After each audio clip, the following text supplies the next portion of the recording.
Viral, Timnas kalah lawan Thailand di leg 1 final Piala AFF 2020. Para pemuda ini banting dan injak TV. Kekalahan Timnas Indonesia dari Thailand di partai final Piala AFF 2020 tampaknya membuat banyak pihak kecewa. Timnas Indonesia digulung Thailand 0-4 dalam leg pertama partai final Piala AFF 2020 di National Stadium, Singapura, Rabu, tanggal 29 Desember tahun 2021.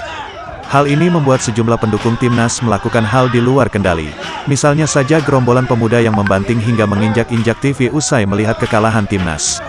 Rekaman itu diunggah akun Instagram @terangmedia pada Kamis, tanggal 30 Desember tahun 2021. Dalam keterangan unggahan disebutkan kecewa Indonesia kalah dengan Thailand. Pemuda ini rela banting TV. Awalnya diunggah di Facebook Sanusi, beberapa pemuda tega merusak TV. Kejadian ini di Desa Bakan, Kecamatan Janapria, Kabupaten Lombok Tengah. Aksinya pun menuai berbagai komentar dari netizen. Tak sedikit yang menyayangkan aksi gerombolan pemuda tersebut. Bahkan sejumlah netizen meragukan kebenaran video tersebut.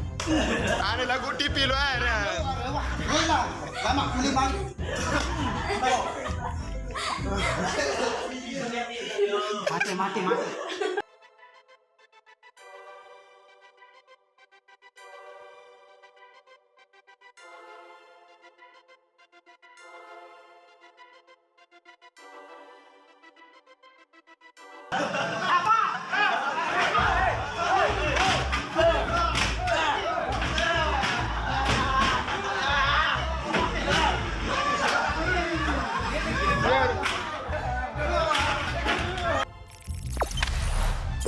Jangan lupa subscribe, share, komen, dan like ya.